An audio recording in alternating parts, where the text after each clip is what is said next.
My take is it can look quite dramatic, or you can take certain sort of baby steps towards that. So I think the dramatic point of view comes from the fact that, you know, a lot of us in this room, not referring to our age probably, but a lot of us in the room grew up in the era of episodic marketing, where it was campaign based, and we put something out, we worked incredibly hard, we got it out, we made a big splash, and then we recovered for 6 months, and then we did it all over again. And in the era of content marketing, but whilst the episodic cycle may continue, we fill the gaps with content.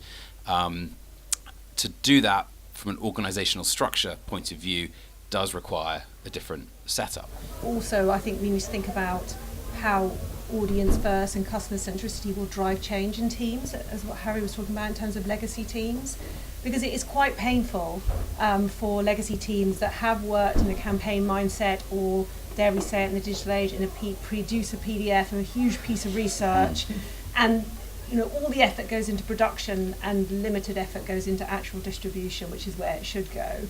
So I think it's also, you know, making that shift, even if you do it across if you do an organisational shift, I think one of the most important things is to start on helping to coach and train people about what does it mean to be audience centric, because that also helps teams behave differently, and fundamentally it gets a better end product as well for your content itself. I think there's an interesting dynamic in terms of what you both just talked about. So looking at large legacy organisations versus a small, lean marketing budget within a smaller business. I think coming from my history has been media agency side, I think part of the thing that we always get challenged on is KPIs. What does success look like? And I think, you know, the large legacy businesses have got those models, and this is why they lean towards broadcast media, etc. And the idea of being audience first, that audience centricity, content marketing, the challenge we get on the media agency side is definitely how do I measure success in that? Whereas a lean business is looking for immediate efficiencies and almost doing like bottom-up planning. You know, we know that we need to focus tightly on our customers, those people we need to communicate, so whether it's nurturing, whether it's converting, but we know we need to keep communicating with them. And I think that is probably the challenge that I see, certainly from a media side now, that everybody's talking about content marketing, but then it's bleeding towards influencer marketing, which we should probably talk about as we get on. But because there's a hard KPI, there's a linear metric that I can judge success on. So one danger that you have, regardless of your size, is that you have an organisation where everyone's a storyteller, and they don't have this cohesion of narrative, and they don't have a sort of, you know, structured way of telling it, which you do need to impose, I think, in certain ways in order to get the value out of it. There are still going to be specialisms, and there's still a necessity to have specialisms within your teams and people who are, you know, experts in SEO, people experts in storytelling, editorial. But I think increasingly, it's almost getting people that understand the full life cycle of a piece of content and the customer journey.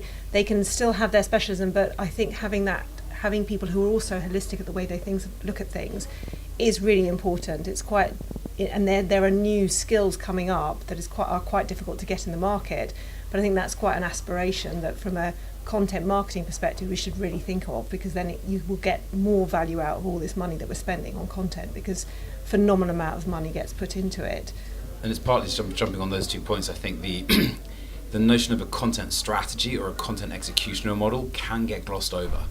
People can just get a little bit overexcited about, I've got to go and do content, I've got to do content fast, I've got to tell my boss I've done content, I don't know, go and buy a native content package and tick the content box and job done and walk away from it.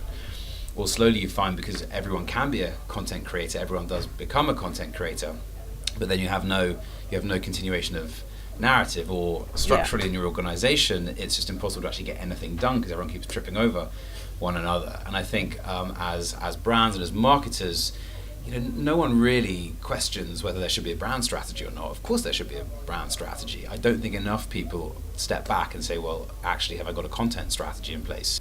Well, latching onto that is that we talk about journalists and storytellers, but in order to get reuse, in order to get content that can go anywhere, probably one of the greatest successes personally is we've hired our first content engineer to structure that content in a way that it can adapt to circumstance. And so that is how you can start to unlock your content, to free it from its structure in order for it to be at the right time, in the right place for your audience's behaviour.